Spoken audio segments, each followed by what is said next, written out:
Yeah. Today, because you're hearing Saturday last night, last back that we built. Before we couldn't do nothing anymore.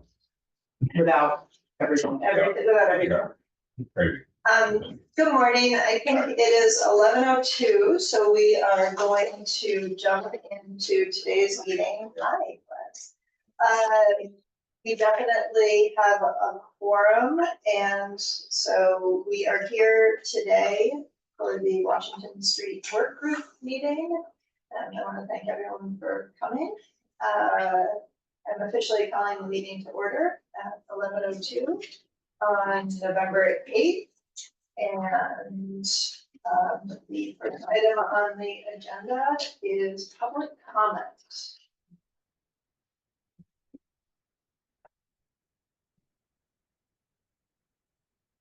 I don't see any hands up online.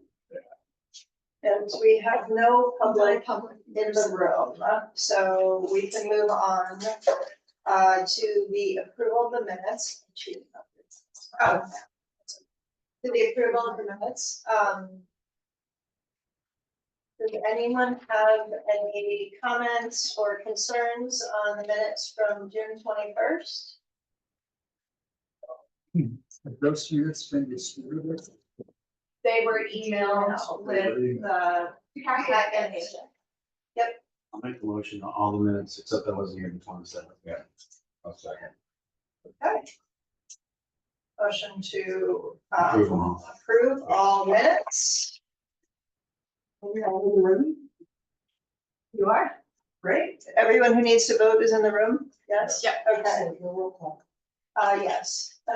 Aye? Aye. Ayes. Okay, thank you very much. We have approved all the minutes.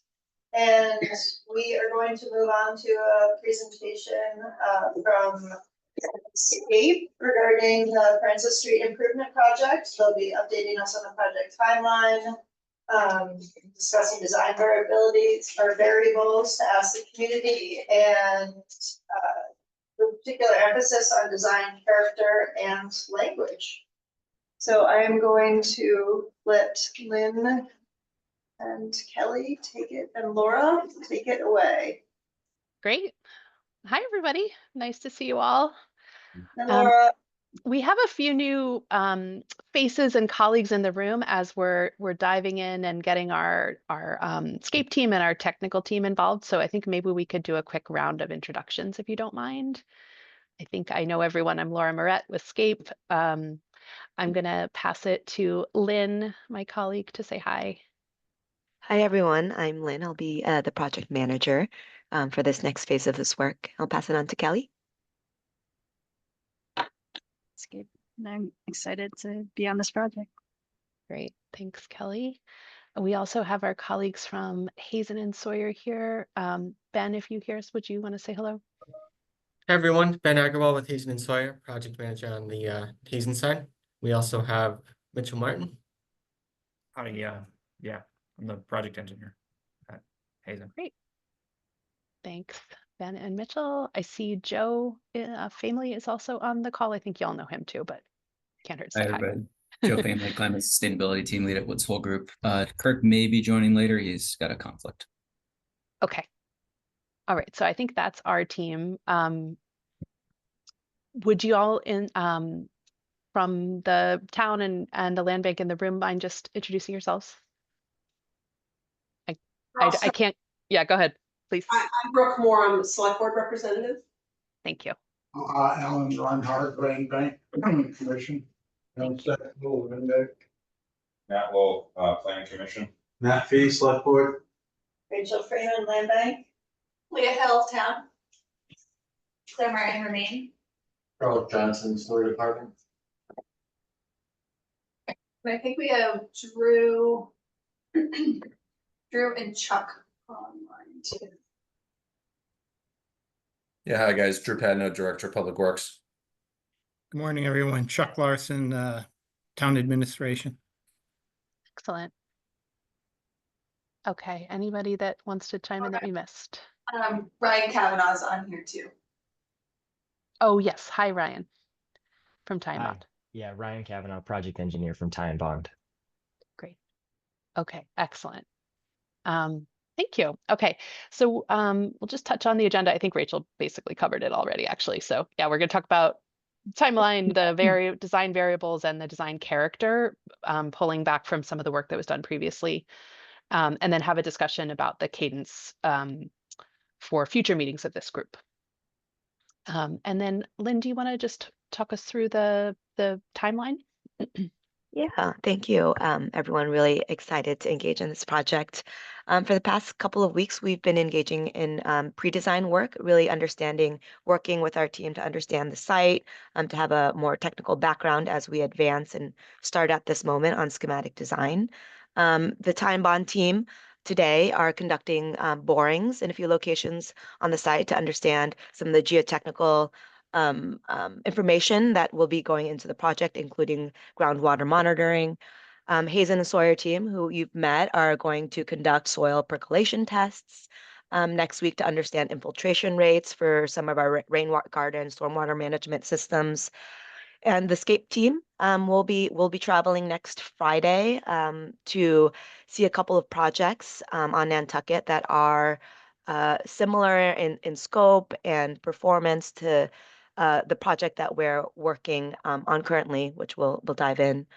And, you know, slated in early January, which we wanted to discuss dates, is planning for a virtual community workshop. In this session today, we're really trying to tease out what are the elements of inquiry that we're going to present at those community workshops.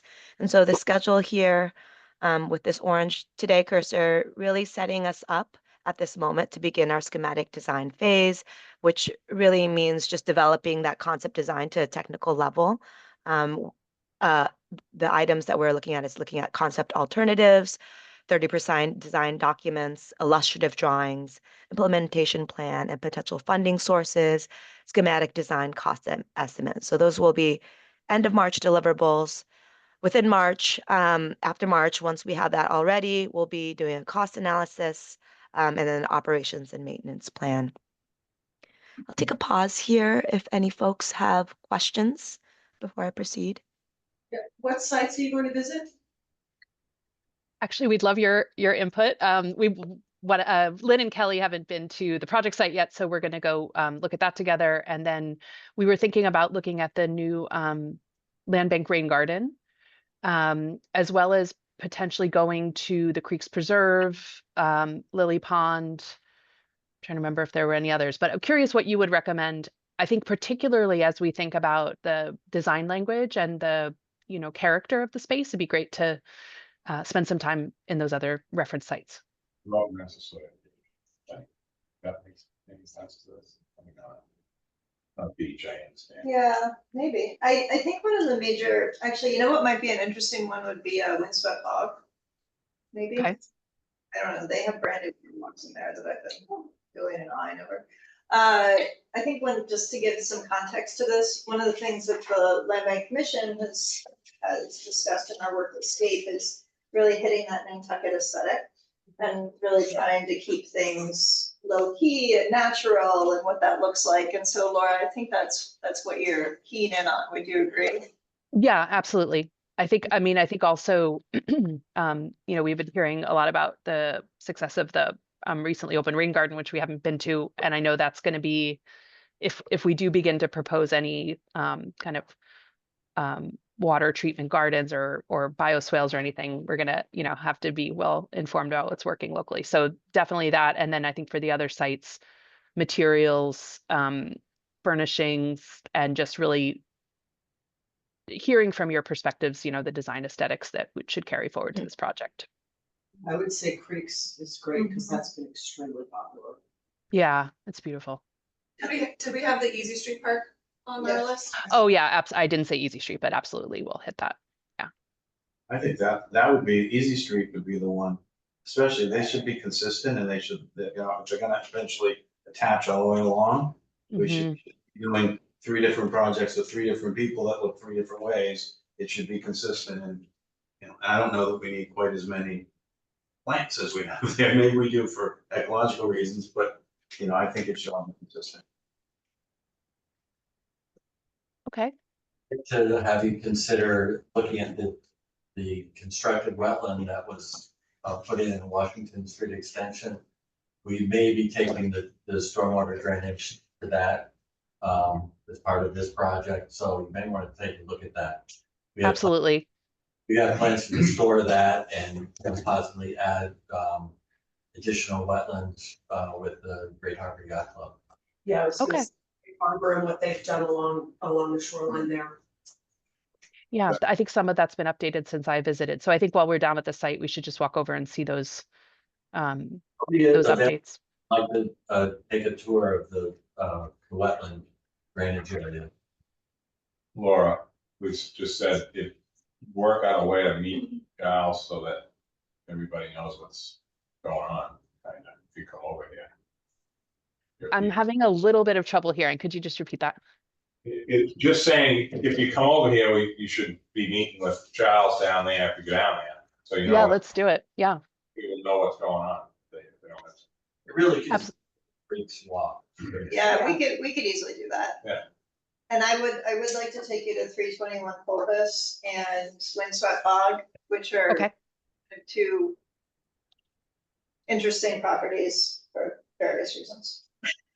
Great. Yeah. So I think maybe Leah and maybe Rachel and Charles, we can follow up. Also, I think there's a possibility that Ben and the Hazen team may be able to overlap their time in Nantucket next week to participate in all or some of this. So let us follow up after this with some scheduling and figure out an itinerary that works with everyone's schedules. But we're excited. We're excited to get the chance to see these sites with you.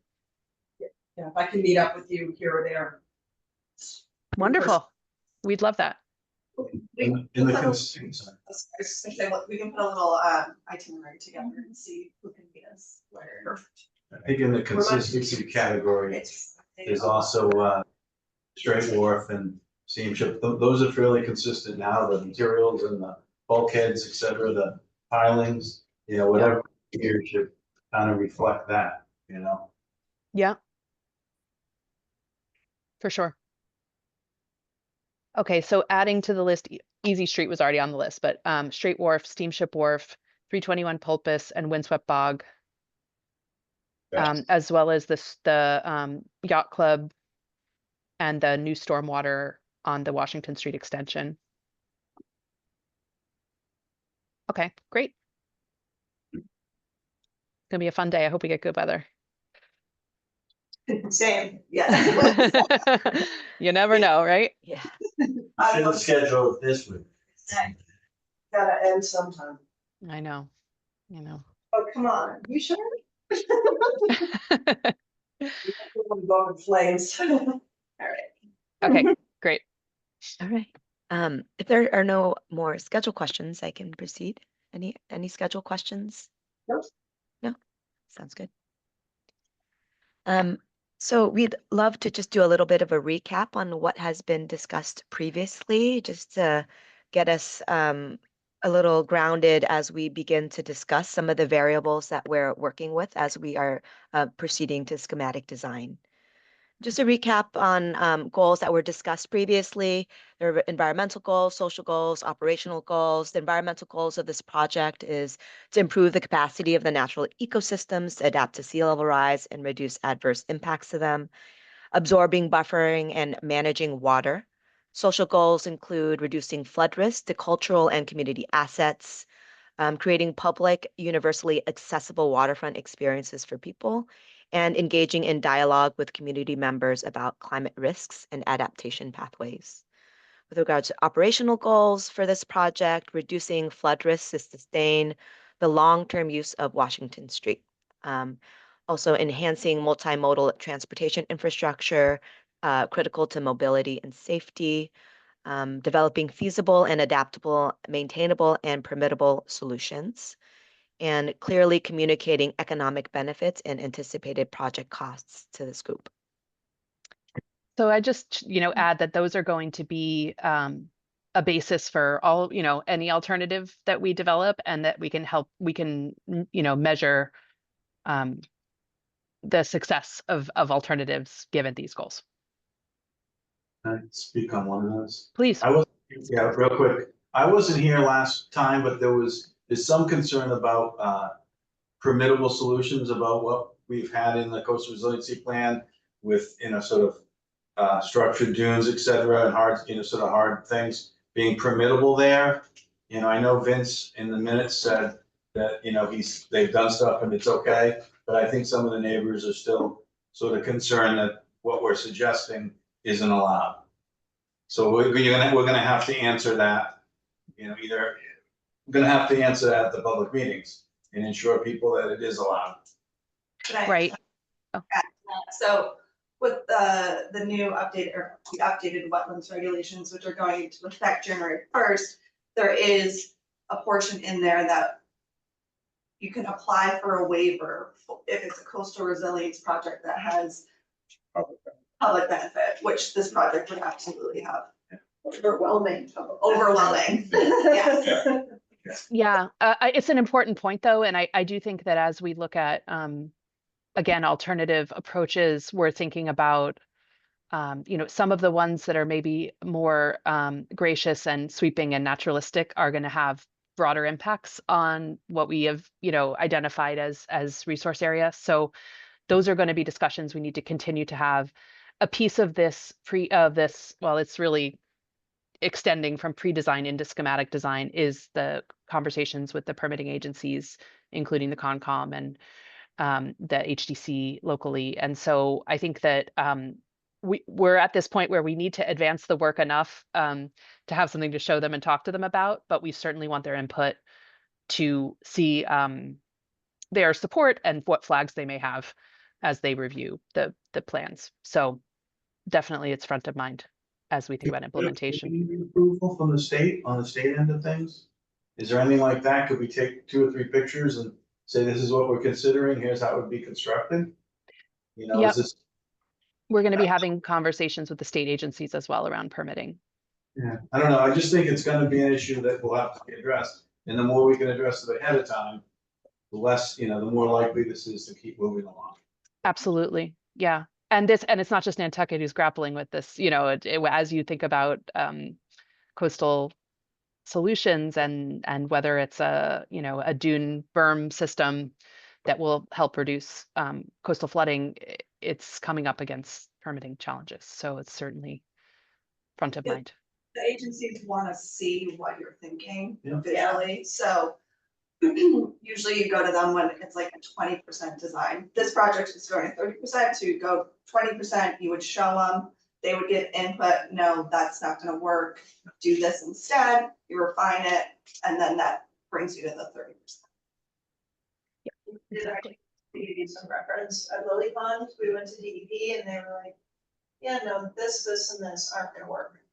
Move that line, move this here. Right. The more we have, more of that we have in place before we have preliminary conversations, I think the better. Okay. Great comments. As we are proceeding to concept alternatives, these are some of the required parameters. I'll go through them, but I think also opening it up to you all and understanding a little bit about the project, if there are other parameters that we should keep in mind as a base assumption. The elevated intervention for flood risk reduction is reaching elevation 8 feet, NAVD 88, in alignment with the CRP. We also very much need to include inland stormwater management interventions within this, understanding some of the stormwater components that are integrating with this flood risk reduction at the coast, including ADA accessible pathways reaching from Washington Street to the beach, and keeping in mind this intervention must have the ability to tie into broader Washington Street resilience framework and collaborate with neighboring properties. Are there other parameters that you all have in mind as base responses that we should keep in mind? Got it all in. The last slide, the third thing has everything we talked about, Laura. And we talked about at the previous meetings. You know, that list Of the goals, you mean? yeah, that's Yeah. all. It's all there. Yeah. The Okay. only thing of it, I'm not sure this is the place to put it is keeping in mind eligibility for funding. Absolutely. Yes. And that's part of why we're doing the BCA at this stage. Yeah. We know that this is a segment of a broader strategy, and so that BCA obviously probably won't pencil the same way something along the whole of Washington Street would, but it's a first step. So that we know that that's an important part as we look to, you know, whether it's FEMA brick funding or other funding for a project like this in the future. We're really going to try to tailor the deliverables of this to be immediately usable for you all as you think about grant funding in the future. Okay. All right.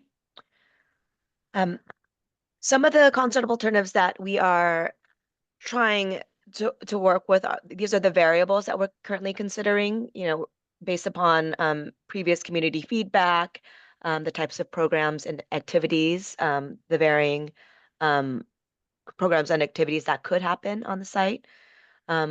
Considering the intensity of use, some alternatives might have a lighter touch, some might be more active, more maybe not completely light touch, but have some elements in there that are more of an intervention. Looking at the character and design language, reflecting on some of the Nantucket design language that we will be seeing on site on our site visit on the 15th. And looking at different approaches to stormwater, the rain gardens versus a subsurface storage detention tank. I think we'd love to discuss with you all if there are other variables as we're conducting all of these concept alternatives that we should look at. Yeah, I'll just caveat the last bullet to say that that the Hazen team and Ben, you know, leading the charge are just getting into assessing and the borings and the percolation tests will help inform this. If we were to do surface rain gardens, how much capacity do they have to actually help with the stormwater, given the groundwater table and, you know, the understanding that that will raise with the water levels over time? You know, so we have shown more of a rain garden condition in the sketches to date. We're really going to be probing what is most effective here, and also taking into account the feedback that we got from some of the abutters around concerns about the rain gardens. Although the broader community seemed to support them. So just noting that that's very much being cooked right now. My guess from knowing where they are, aren't gonna hold all that much water. Right. You know, that was built-in wetlands. They carved they carved half of the bluff, which is Orange Street, and just pulled it down there. That's right. So Yeah. I think it'll be interesting, but I don't think it's gonna hold a lot. Yeah. I think it's gonna have to be other ways of doing it. Yeah, and I think we're already in conversation with Charles and the team about, you know, I think you mentioned it earlier, the potential for the Washington Street extension water, you know, stormwater management doing more relative to this site. And so that's something that we'll continue to explore through this process. I would say for the character and design language piece, is that interpretive signage, inclusive of interpretive signage? Good question. We don't have that in our scope for SD. I think it would be a really interesting discussion to have. I think this is, you know, a first project with the land bank of the town coming together, and it'd be great to have that conversation about how we want to approach interpretation and even just sort of like the branding of that signage and all of that as we think about developing this design. Yeah, I think when you're all here next week looking at the Easy Street markings of historic stores. Yeah, it's really compelling. It's the point of continuity, Matt, that, you know, it's just that I think it's been an effective visual tool for the community and in events of storms to see that. So if that's something we could explore, I think it could be a helpful piece of this project. I would suggest bringing in Historic Commission and HC in when you have that conversation. And have their input in the beginning and, you know, do what they want, and then you'll be all set. Right. I do think was that Claire who just made the comment about I can't see you, but okay. It is a really interesting idea I think especially as we think about some of the concerns that we heard, particularly around the immediate abutters, I think it was less in the broad public discussion, but about, you know, views and the height that is, you know, dictated by the CRP. I think when you start to see the water levels relative to the landscape being built, maybe it does a more tangible job to explain why, right? But so that's a great item for consideration. Okay. So these are the things we're kind of thinking about as we develop alternatives and tease out some of the differences. I think that, you know, the lighter touch to more active is something, Rachel, I know you and I've talked about a lot. I think what you mentioned earlier, the kind of ethos and aesthetic of the land bank properties wanting to be a more natural, lighter touch. How do we balance that with the activities that we want to happen here? So I think the alternatives can also tease out those possibilities, and we can talk about what we prefer. Great. Yeah, so I can just touch a little bit on some of what we heard, you know, previously. I think all of you were, I think most everybody in the room was at the meetings this summer, so you're well familiar. But in terms of the program and activity variables that will carry forward in these alternatives, we have gotten a lot of interesting feedback from the public. This is just a snapshot. I'm not going to read them, but we have a summary to follow. I think on the next slide, there's sort of a visual sense that you'll remember of where people express their preference for what they'd like to see here at the public meeting this summer. A lot of support for more ecological, more natural feeling landscapes, a lot of support for access and mobility, whether it's access to the beach or a multi-use path, ADA accessible connections. And then a little bit more mixed when it came to recreation, particularly like the picnicking, you know, improved conditions for beach use and kayaking were pretty well supported. Anything more active was a little bit mixed. I think on the next slide, Lynn, there were a few specifics. So I think people in particular talked about, of course, the accessibility and the access, but sort of ecological programs or activities. So things like birding, you know, going to see kind of beach plantings, as well as, you know, to walk along the beach were well supported. Kayaking was pretty well supported. There was a mix of comments about parking. I think we're pretty clear that we're not accommodating parking on these sites. So that's kind of, you know, going to go to the wayside. Yeah, and then as I mentioned, the abutters, a little bit different actually from the broad public, have concerns about rain garden character, efficacy, and mosquitoes. So we're thinking about that in developing alternatives. So these I wanted to share. These are not new. These are alternatives that we developed back in the day when we were doing the Washington Street Resilience Framework Plan. This was guided by the Land Bank. Vince was at the table for many of these meetings, but it wasn't really, you know, I don't think many folks from the town saw these. And so I think it's helpful just as a place to start. We've already looked at some possibilities. Would like to get your reaction, and then we're going to take your thoughts from here and carry that forward along with the information we glean together next week on the site visit to develop alternatives that will be part of this phase of work. So, you know, looking back from a couple of years ago, but still, I think useful. So back in the framework plan, we had developed 3 different approaches to the access and sort of activity on the site. The first one we called the beach spur. Let me just pause first and say all of these had the premise that you had to get up to that elevation 8 in an accessible path and then back down to the beach in an accessible path and have some space for gathering or relaxing. And so that's what you see in different configurations. All of them on the inland side at Francis Street and Washington Street had a surface wetland or a surface rain garden, I should say, different configurations. I think we're learning from the technical information that more likely the alternatives will carry forward may have one rain garden and one that has more tank storage or just a focus on tank storage. So that's, again, in development. So I think it's maybe most helpful to focus on the beach side in these. The beach spur was kind of a simple up and over with a smaller footprint. There were, you know, in all cases here, the hardened element or the sort of line of protection, whether it's a sheet pile wall inside a dune, was completely hidden by the landscape. So you're not seeing an exposed wall in any of these, with the exception of, you know, seeing some ramping coming up from the water side. And so the beach coves was a little bit more generous with a couple of gathering spaces. This was the closest to what we saw in the concept design, based on what was selected at the time of these discussions. Kind of multiple entrances from Washington Street to get up and over.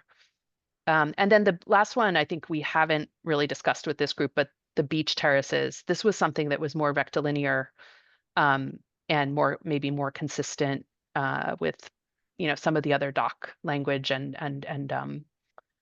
in from other reference sites in Nantucket. So different kind of form. In all cases, we were thinking about this, and we will still today think about the need for this to connect to a broader framework or a broader extension of the path and of the dune that could continue down Washington Street in the future or tie into solutions at neighboring properties. I'm going to just flip through a few inspirational images for each of them, and then we really just want to hear your thoughts as a starting point. So if you flip forward, Lynn, I think, yeah, this is just a zoom in on the beach spur. You can see we're, you know, trying to figure out the elevations pretty much in all cases, that the entry point, where it says beach entry is at, I think it's at about 4 to 4.5 elevation, and we have to get up to 8. And in fact, we'll probably have to get a little higher than that to get the, you know, decking or path above the flood management structure. And then you see, you know, spaces to get back down to the beach in kind of a gradual way. All of these plans were on the premise that the Saltmarsh Center was moving. We know that's not happening at this phase, and so disregard that piece. But we will be looking at the design of the stormwater parking lot and think about what the potential is there to improve both sort of character and also water management. Okay, so that's the beach spur. We had a couple inspirational images that talk about the like form and language for each of these. So I think that's the next slide, Lynn. Yeah, so you know, this idea, I think of Easy Street being a great reference. The fact that it incorporates some more, you know, some harder angles, reaching the waterfront in the decking, but then also some more sort of curvilinear pathways in the softer planted areas. This could definitely be a source of reference and inspiration for the idea of that beach spur. And there's just a couple of other images of parking lots that could be part of that kind of softened condition. The beach coves, again, were these more kind of swooping, trying to work with the language of the water's edge and the dunes that do exist, and pick up on that in a kind of sinuous way. And so you can see the images on the next page that start to speak to that. You know, so that on the left at the Creeks Preserve, there's already some nice sort of swooping language, and then we just had on the right side some other inspirational images that start to talk about a more kind of curvilinear, soft system that could work its way along the waterfront in the future with sort of simple furnishings and comfortable spaces to sit. And then the last one with the beach terraces, I think the more different one, which is more, again, rectilinear, looking at kind of stepping down towards the water in a series of terraces, and with ramps incorporated. The next slide has some images. So, you know, we have some interesting precedents of how this is working both in other places in Nantucket and other reference sites of you know, kind of a more geometric set of stepping terraces with seating. So I guess, you know, really the question is, this is just a look back at where we had been. What, if any, of these ideas should we be carrying forward?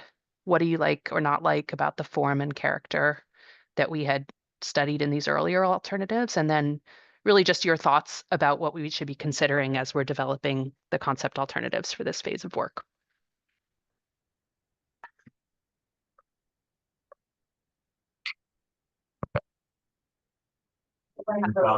I like curves. I think You like curves?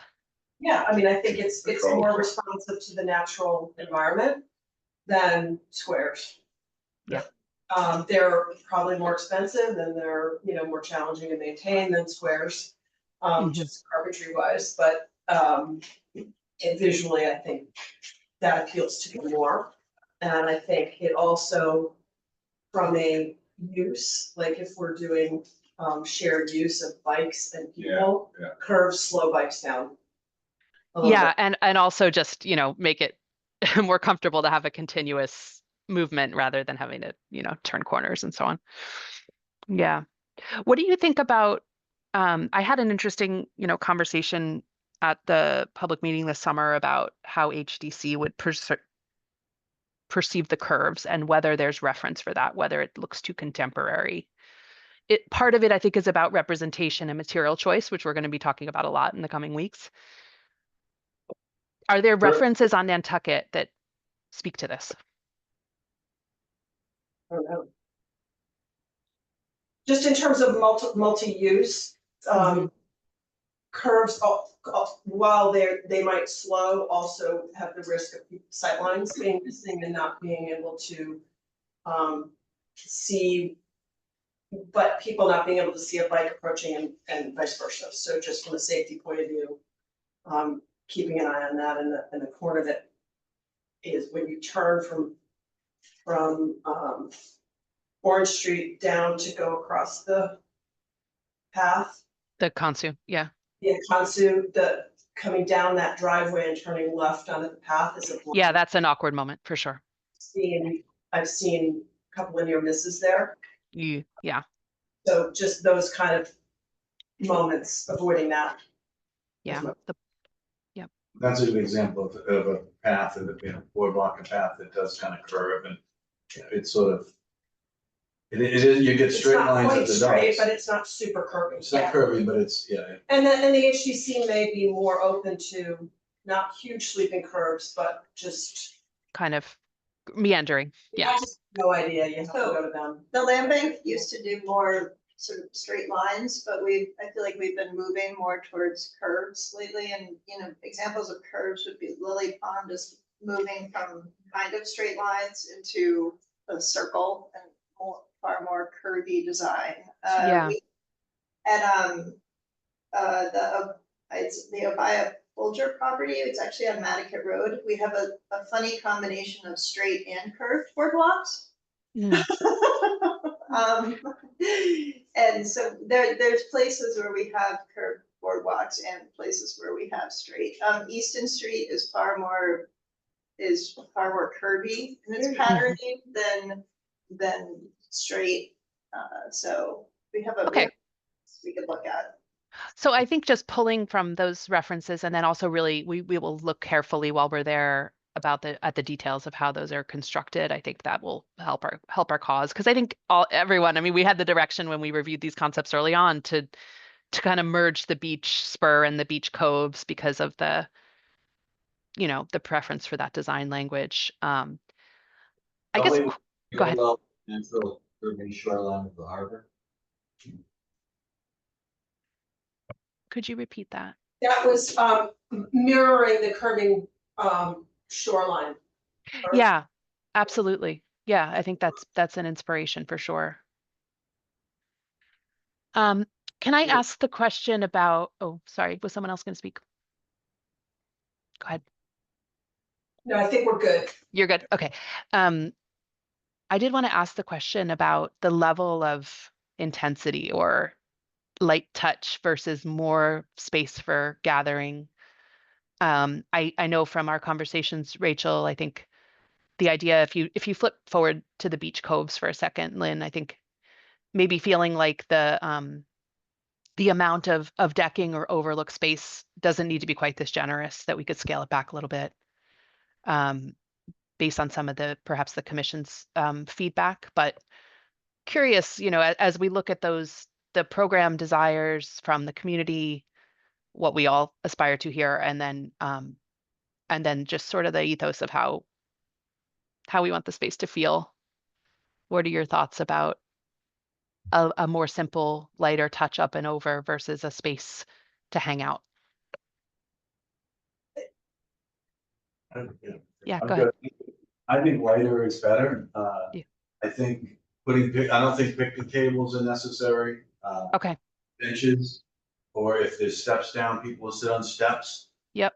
Use the bench as a table. Yeah, they'll use the bench, or they'll find a way. I don't think we want to be necessarily encouraging this as a place people go and grill or bring their family or anything like that. I think this will be, which is, if you did put certain things No, I there, know. that's what it would become.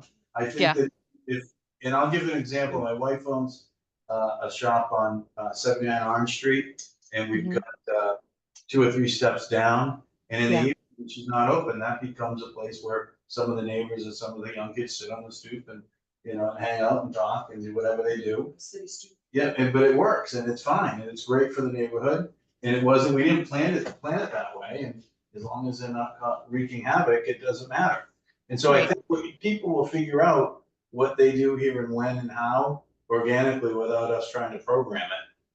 Yeah. Yeah. Okay. So some areas, some maybe thickened or expanded areas for seating, some seat stairs. I know we're part of the earlier design that maybe at least one of the concepts carries forward. And not picnic tables, which is pretty consistent with what we heard from community members too.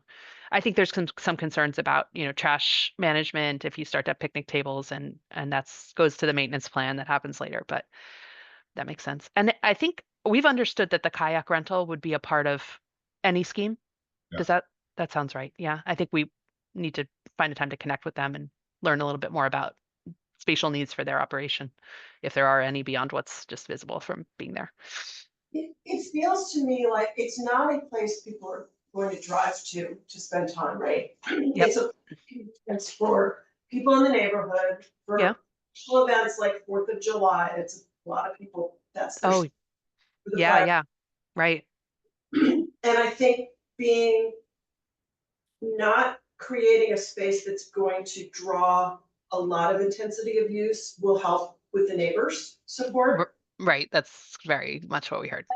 But as a place where people on their way might stop and rest is kind of the way I look at it, or might grab an hour at lunch to sit in the sand. Yeah. If Right. they're working downtown, that kind of not an all day thing, but a sort of periodic short-term use kind of direction would be where I think it would be. We should have it. Makes sense. Can I ask about the inland rain garden? We've showed something that's, again, I wish I had the previous renderings. Let me find them in the background while we're chatting.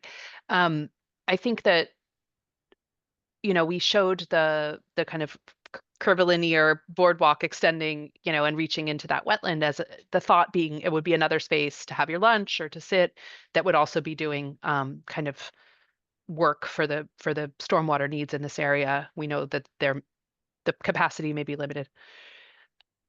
I think we all came out of, those of us who were at the abutters meeting this summer, feeling like maybe at least one possibility of underground storage, water storage with more of like a lawn condition on the surface, or lawn and plantings might be appropriate as a possibility to study there. And I guess the question is about programming of that space. I know there are other town, and I think I'm thinking particularly of land bank spaces where there's sort of open lawn with a picnic table and, not a huge amount of programming. And Is that what we envision here in an alternative that does not include the rain garden, or are there other kinds of activities that we could see in this space? Laura, can I Please. chime in on this? So Please. you're talking about number 2, right? Spot. No, yeah. So like, you gotta that's where we get into this whole how many people do we want coming down here? Cars, right. tables and grills, that spot needs to be almost other than the infrastructure discussion, needs to be a land bank decision, in my opinion, as far as let's say that the senior center goes away, in 5 years. Let's just say, whatever. Yeah. Right. That discussion can get revisited because now you have the parking component, the walkability, little thing there, that's fine. Like, I think we should be talking about the water part and what you want it to look like now. Like, like obviously it's grass now, right? We just fixed the intersection after 75 years waiting. So I feel like that might be a little bit too presumptive now to get into like what, benches and stuff. I mean, I don't know what the answer is to that because there's no place to go. It's not Jones Beach. We have parking there and around it. We don't have any parking at all down here except the senior center lot, which is town land, and you can park there. See, that's the other part. There is plenty of parking there, even when it's being used. So that's another question. How much parking can that place accommodate for all of this? That's gonna end up being where people bring a car, if they wanna use this for an hour or two, this ability. You know what I mean? I think Does that make I sense? think your suggestion to put it off until something happens next door. I just don't want, I don't want to put it off. I want him to be able to say where the water, help figure out what we're doing with all that. Do that stuff. You know? The other thing is, Charles, I do have a kind of follow-up to some of the other stuff that was said earlier. Is the 1929 pipe down here? Remember the idea about pumping it out of town that may happen? Oh, Is the 1929 pipe in Washington Street, or is that somewhere else? Right. It is. Okay. Laura, do you know what I'm talking about? I think you do, because you were here since the beginning of all this. Yeah. Then is it an older pipe that you're talking about? The old, This is why you guys have to sewer meet force with main. them down It originally was a 20-inch ductile iron, and then it was lined with some sort of a plastic liner in the 80s. And it runs right on Washington Street extension. It will be a redundant pipe after the installation of the new force main. Okay. And the concept was, not to jump ahead of him, since his day job, but the idea was potentially to make a stormwater pump system from the old pipe, because it doesn't matter, because it's water. Because it leaks, who cares? This is an idea that David had. I don't know if this has ever gone past the sketch of paper yet. But it's quite an interesting idea. In the feasibility study that we got funding from the EPA, the SNP grant that funded the Lily Pond project. Oh, okay. Yeah.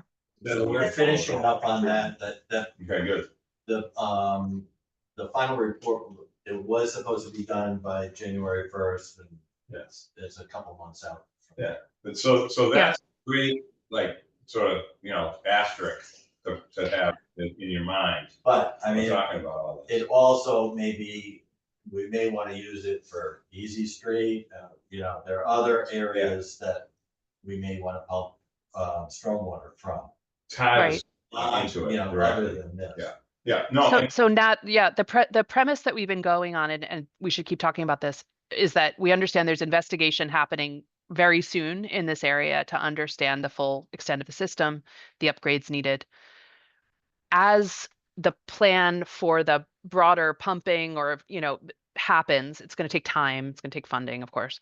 We're looking at nearer term improvements here that would not be mutually exclusive with that. But for example, if we can get backflow prevention on the outfalls here, that'll mean less, water not coming up through the pipes into the street. And so that's something we can do more immediately as the longer term system gets planned. But obviously want that to be a discussion to make sure that makes sense given the latest thinking. So in other words, everything we do here, we don't want to do twice. So we want it to be part of what may happen, but whatever we do now is not going to be wasted. It's going to still be needed. I think the way to look at it is we take stormwater out of this site by gravity and pump it from possibly Washington. The Washington extension. There you go. And that will be the treatment, either the treatment area or the pump station. Okay, there you go. And so it's gravity from here, we get it off the site. Yeah. But I'm kind of intrigued by Matt's comment about historically having a wetland in this area. Right. And do we want to include a restoration? Do you have any pictures, old pictures of? I don't, I just know, like, Or in general? in general, that was Okay. wetland, and that was wetland, and all of Grant Point was Yeah. wetland, and that was all filled, and I think, so I don't think it's gonna hold a lot. And so I think that's, I know when we had, my family had a place down here on the wharf, and you dig to plant anything, and it was all fill, it was all old garbage and shells, and, you know, it was whatever they could put.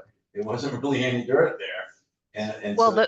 yeah, my understanding is the Washington Street alignment was the rail alignment. And so at a certain point, this was, filled in and stabilized for that purpose. Along the beachfront here was the maintenance building for the railroad. Yeah. Right.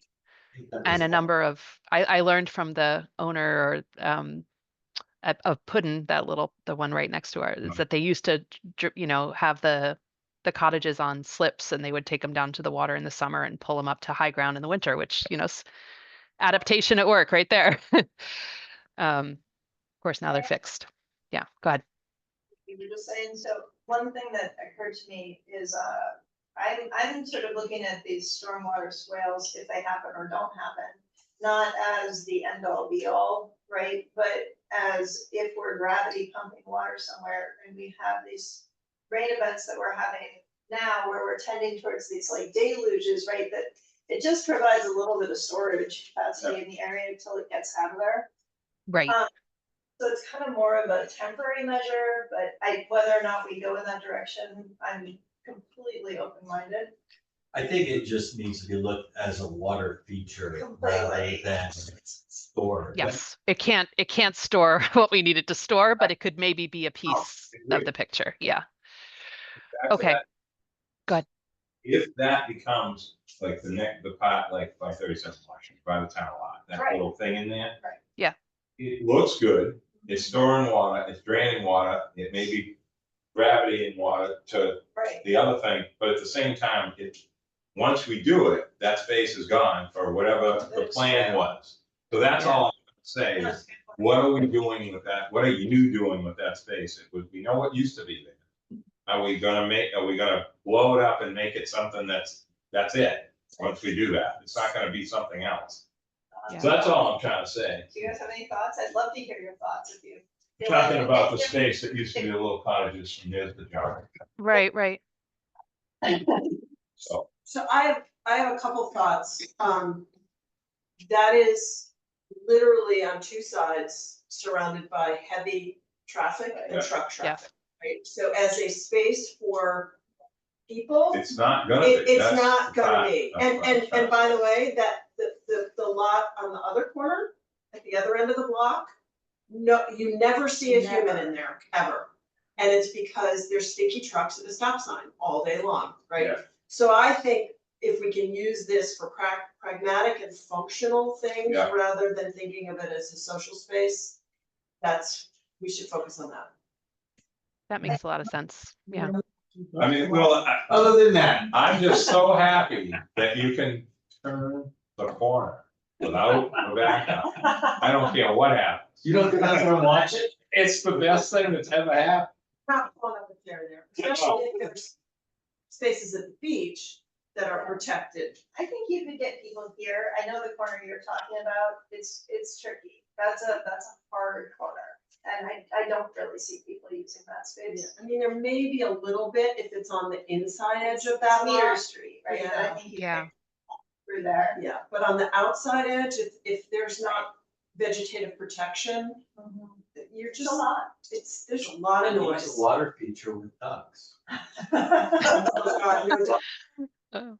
I was just thinking about this, Rachel, in all of our work together. I don't know what this space is called next to Kansu. In some ways, it's a little bit bigger, but you have you can see it in the picture. You have a really big kind of truck turning radius at this corner. I know some people go in here and picnic a little bit at this, like the couple tables. But I'm just curious, I mean, from the land bank and from the group, like, is this it, is a very passive space like this the kind of thing we would want to see, or is there something else? Yeah. I mean, The problem with that space is there's no footpath, there's no sidewalk that gets into there. Right, you walk along the road and it's dangerous. Across the street to get into it, and that's Right. if there was a crosswalk there and if there was a sidewalk, which. Yeah. happens up there with some collaboration, but Well, it's I- not for this meeting. There's also nothing really to like There's do got or you. wants to do something. The that land spot. bank has recommended that internally for this. Love watching the. It's not like asking you to walk through it. Wants to keep his land away if he gets it changed. Yeah. That's it. It would be nice. Yeah. Anyway, just a thought. Go ahead. I know what part you're referring to, but this corner gets more use, but still, like everyone's saying, not a ton of use because there's not great access. It's hard to get there. I don't think we're trying to copy that. I think we're Yeah. trying to copy the other Yeah. places that hold the grain. Yeah. Yeah. Okay. Can I just say one more thing on this, Laura, before we? Please. Yeah. Close to the end? I want to bring up what Matt brought up earlier, which I wasn't even really thinking about. What's that? The material, the wood, I'm thinking of the sheet pile being plastic. And I have a piece, just so you know, I took from somewhere, pretty cool. It'll never have to be replaced. Is the material of the decking, I wasn't thinking of the heavy timber style like Easy Street, but now I've completely changed my mind. I just wasn't thinking about it. I was thinking more of a, 5/4 type stuff like you have normal, where there's no water issues, but my whole mindset is completely changed now. Where this has to be done is if it's like a dock, like water that it could push the wood up and have, you want it to be resilient, I'll use your words now. Resilient. It needs to not just break up and fall apart. It needs to be really strong and bolted and everything. So I wasn't really thinking of this project that way at the beginning of this, but now I see that that's the way to go here. Even I do think. Sorry. I still think we should be doing it that way. I think an interesting part of that question that I don't have the answer to yet, which is if this does become an extending multi-use path that takes you from the Washington Street extension, to down to the wharves, is wood the appropriate material for that?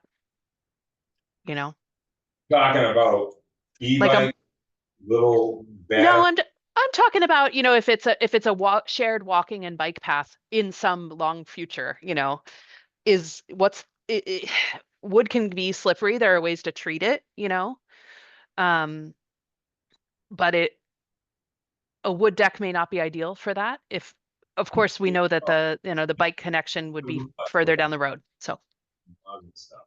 This composite material that Mhm. looks, then we get into the HDC. Yep, exactly. And that point that was brought up by HDC is why I think that what we've been talking about, the Coves one and a little bit of what was the other stuff? The spur, yeah. Whatever, yeah. When you go to permit, there's always something you gotta give up. Like, or Right. you gotta add something or take something away. Yeah, you gotta leave a little wiggle room for sure. How things are. And that provides more alternative, it's still positive, but again, you're not stuck with just one small design. We've talked about that on other projects, Rachel. You give it, you give it a little more, and with the understanding there's a possibility to scale back if that's the direction. Yes, that's how I'm kind of looking at that. Interesting.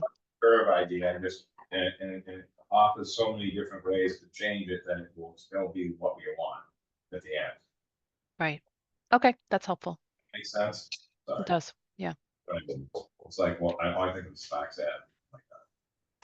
Well, I know we're at time. Go ahead. What is that? It's pink. Yeah. But it was that, Asphalt. Yeah. that was the stuff behind Henry Jr., the stuff with the little holes that's supposed to drain water. I don't know if it does, but. Oh, is it a permeable asphalt or something? That's what they did. I think the Yeah, discussion there was a permeable light asphalt. color, if I'm remembering that correctly. It was gonna be like a dark regular paving, and so it got changed into a lighter color paving, or something like that happening. Are you talking about the Kansu bike path? Yep. Yeah. I think that started as a dark color, was gonna be regular old tar, and they changed it into lighter colors, et cetera. I don't remember exactly. That happened. Something like that. Yeah, Totally something. not. Yeah, it's fine. So if it isn't wood, maybe it's something like that. I don't know. I think these are the things we can tease out in the alternatives, and then we'll come back to you and have a discussion and weigh the options. And then we're also going to be taking some version of the alternatives to the community for their input. So So just another little, I mean, all right, we talked at the last meeting, Leah, I think, the last meeting. We haven't had a meeting for a while, so I could be off one meeting. But Yeah. this is appropriate to bring up, but you got these good people on, Laura, so they need to know this stuff. When the discussion was had about the private property owners getting help with moving their house or doing something, remember we talked, adapting in some way. Yeah. was that to me? Oh, tying into the broader project. Yes, and we moved, I don't know if it was the Puddin place or which house it was, it's too close to the road. It needs to move back, and they were willing to talk, they were talking about. We can get some help, those people aren't millionaires to own these houses, we think that way, but that's not the case. So that needs to be woven into this as the future connectivity, and that also adheres to the curve idea of being able to adapt to the Yeah. rest of Washington Street. What plan does that the most? And Yeah. and when we do go to some sort of a preliminary plan for the HDC or whoever's gonna look at it, NHC and HDC, all that stuff has to be part of this discussion, or else they won't understand it. Yeah. I think it was 54 and 56 that we're having the discussions about tying in. Yeah. I know. Yeah. Because you want, I mean, again, this is it, like, there's not gonna be, in 2150, we're talking about this again, like, this has to be permanent, like, and that's why I talk about the material. This steel sheet pile is ridiculous, the fact that they make plastic sheet pile and no one's used it except in private jobs, I can't even believe it. Hyannis Marina's got it, the whole place is plastic. And we've been driving by Hyannis Marina for how many years in Hyannis Harbor, and no one said anything about it? Like, it's ridiculous, that's what you want, something that doesn't, we're not putting Dr. Lyons sewer pipe in, are we? No. So, I mean, I don't get it, like, you can make stuff last, if you use the right material, so that's my thinking. And again, with wood, your point about slippery, I know what you're thinking liability and all that. Well, even just comfort of using it. Yeah. Yeah. No, I mean, I don't know, whatever, just different weather conditions, mold, the green that builds up. I mean, maybe there's material that we can use that the HGC will approve, visually, that doesn't have this problem. Yeah.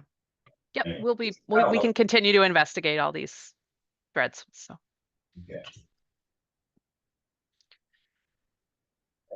I was thinking we only had an hour, but we do have an hour and a half on the book. So if there's any other comments, happy to discuss. We also started to lay out a potential schedule, so we can pivot to that when you're.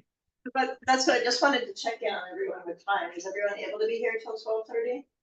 I need to leave a little bit before. Okay. I gotta be Mid-Island at 12:30. So. Okay. Yeah. So, all right, here we go. Next Yeah. topic. Sure. So I think we were the next meeting that we have on the books is in 2 weeks, November 22nd. So I think we can take all of this great discussion, take the findings from our site visit, and probably have some very sketchy initial alternatives to discuss. And we'll be able to lay out the different ways that they approach some of these variables that we've talked about today. Get your feedback, and then really at that stage it'd be good to start to look ahead to confirming a date for the community workshop. We know we're going to need to be ahead of getting communications out there. After some discussion, it's been determined that should be virtual given where people are in the winter and their ability to participate in person. So that makes it a little easier, but we're still gonna have to, publicize it and make sure people are coming. December 13th, we have a conflict, so we need to cancel that one, but we think maybe the 20th. I don't know how that's getting close to the holidays, but if you all are available to meet, we could really dig into those public outreach materials at that point and review the approach and anything that needs to be voted on for, external communications and so on. We'll cancel, of course, the 27th, and then we'll come back in January, review final materials. We were thinking, given this cadence, that the week of January 13th might work well. We're threading the needle where we want to have time to develop these alternatives in a way that's compelling and well thought out, but still give ourselves enough time to take the feedback and document the preferred direction. So that's how we're thinking about landing that meeting. On Scape's side, I think we talked about pairing an evening and a morning meeting to accommodate different schedules. So we just laid out a first suggestion, which would be evening of the 14th, morning of the 15th, as same content, but just 2 opportunities for people to attend. But we'll put that back to you all. Leah, I don't know if you want to spearhead scheduling, and let us know if there are other times that work better. And then if that worked, we could come back the following week at our standing meeting and discuss the takeaways and really hone in on that preferred direction given what we heard. Comments, thoughts? As long as you don't do it on a Wednesday night. Yep, we already heard that. Do people want to look at so December 20th would be the 3rd Friday? Right now we're doing 2nd and 4th. Right. That'll work. Yeah, that, I can make that work. I'll just flip flop. I like this Friday stuff. It's not any other Fridays. So that's, and 11 is, meetings on Fridays. and 11 is good because if you're going away, you never go away in the morning. So that's okay too. So it's looking like people can make it on that rescheduled December 20th. Yeah. Good. Okay. So. And then I think the 14th, 15th January timeline that you laid out is a good week. It's not a holiday week. It's not a school vacation week. It's so Tuesday night and Wednesday morning that week works for me. So. Okay. I count on Leo sending me 3 reminders, and I still might not make it, so. Okay. Sounds like tentatively works, but feel free, Leah, Rachel, teams, just let us know if there's anything that comes up that would be better than this proposed schedule. One other comment about presentation when we get to it, just Yes. so I wrote down, I was thinking about it. The Yeah. road views and the connectivity is the parts that are for the public. And I think the amenities, other than the kayaks, the amenities that are there are more for the neighbors. And I think a reason to present it that way, I have a business in a house next to Coffin Park, and when the town wanted to do an early childhood center and this and that, the neighbors went crazy and they sued the town, and it went on for a couple of years and cost a lot of money. And it was just, and once it was done, there's no parking there anyway, but once it's done, they park in my parking lot. There's only a few people a day. The most people that use it are the neighbors. Yeah. So the reality is we should be presenting it as what it's gonna be, which is mainly the neighborhoods and people walking, and not go into other things, other amenities and other things to try to bring people there, because A, they're not gonna come anyway, and B, it's just gonna make it harder. This should. It's going to make it a harder sell for the neighbors. Yeah. We know what the things are for the public, and the public's the connectivity, and they are gonna hang out there some and do some things, but mainly this is gonna be for the neighborhood. And I think we present it more that way, at least from my experiences watching it over the years, I think that will be a better, be more receptive, Dare I say, people stay in short-term rentals without cars. That's good, and they can walk over here, they can walk over, if they're staying in People are gonna be short-term. walking. They will, but that's fine, but I'm they're just not. saying, and that's good. No, It's it is. it's the other children's beach is what I mean, how I have plugged it into my head. Yeah. It's except not concerts and whatever goes on with the thing, but I'm just saying like that gathering, natural gathering. People coming and going without a schedule, that's why it will work. That's why you don't have to worry about parking, per se. And I agree with that, but I wouldn't present it as children's beach, because that's a whole different level. Yeah. I mean, that's, a snack shop and a playground and the whole thing. Yeah. Something. It's not a beach that people go to that way, but that natural, I'll just take a walk to Jones Beach with my sandwich and sit and have a, you know what I mean? Yeah, totally. Have a restaurant down here, and we probably never will, but at least it's similar in that regard. Just doesn't have.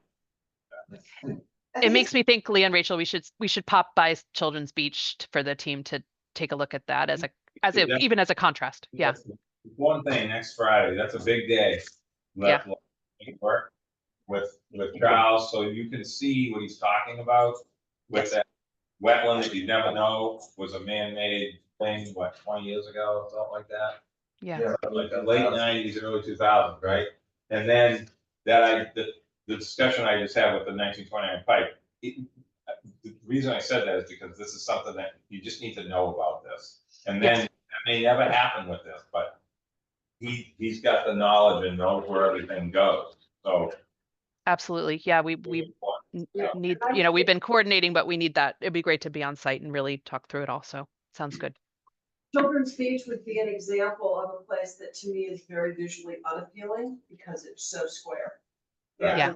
This has got an appeal to it. It can be nice and natural, like land bank, easy street land bank thing. It's just now normal, by the way. Like it's always been there. It sort of acts like that now. People are just coming down there, doing different things and by itself. You can't ever get a bench down there with your ice cream. Yeah. True. So in Mass Point about the way you build it, the benches and then those big timbers on the edges become the where you sit. It just sort of happens. That kind of stuff makes a lot of sense. It does. Yeah, it's beautiful. Works really well. Anyway. Okay. This is really great. Wonderful discussion. Thank you for all your thoughts. We'll send you, we'll work on the itinerary and, welcome anybody who wants to pop in. It'd be great to continue the discussion. Yes, likewise. All right, thank you. All right. Thank you you, so much, everyone. Great to meet you all. Okay. Officially adjourning the meeting. Yes. Okay. At motion to adjourn. Aye. Thank Thank you. you. All in favor, aye. We're good. Okay.